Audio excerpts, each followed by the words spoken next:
चल परना में वही जा परम धाम बा। चल परना में वही जा परम धाम बा।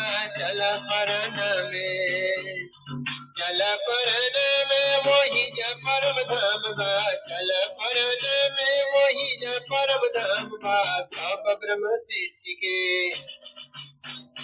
सब ब्रह्म सृष्टि के मुक्ति के स्थान बा। चल परना में वही जा परम धाम बा। चल परना में, धनी देव चंद्र जी के नौतनपुरी धाम बा। धनी देव चंद्र जी के, धनी देव चंद्र जी के नौतनपुरी धाम बा। वही जैसे उदय भइल, वही जैसे उदय भइल तत्म निज नाम बा। चल परना में वही जा परम धाम बा। चल परना में, महामंगलपुरी सूरत के बड़ा नाम बा। महामंगलपुरी सूरत के बड़ा नाम बा। महामंगलपुरी सूरत के बड़ा नाम बा।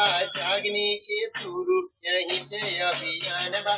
चल परना में वही जा परम धाम बा। चल परना में वही जा परम धाम बा। चल परना में, त्रिकालनाथ मेरे श्याम आयो श्याम बा। त्रिकालनाथ मेरे श्याम आयो श्याम बा।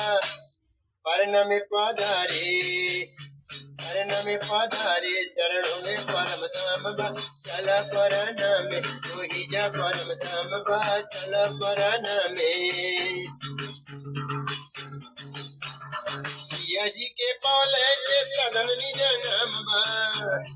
सिया जी के पवले के सदन निज नाम बा। सखीलाल गीत गावे, सखीलाल गीत लिखे गान रब गान बा। चल परना में वही जा परम धाम बा। चल परना में वही जा परम धाम बा। चल परना में।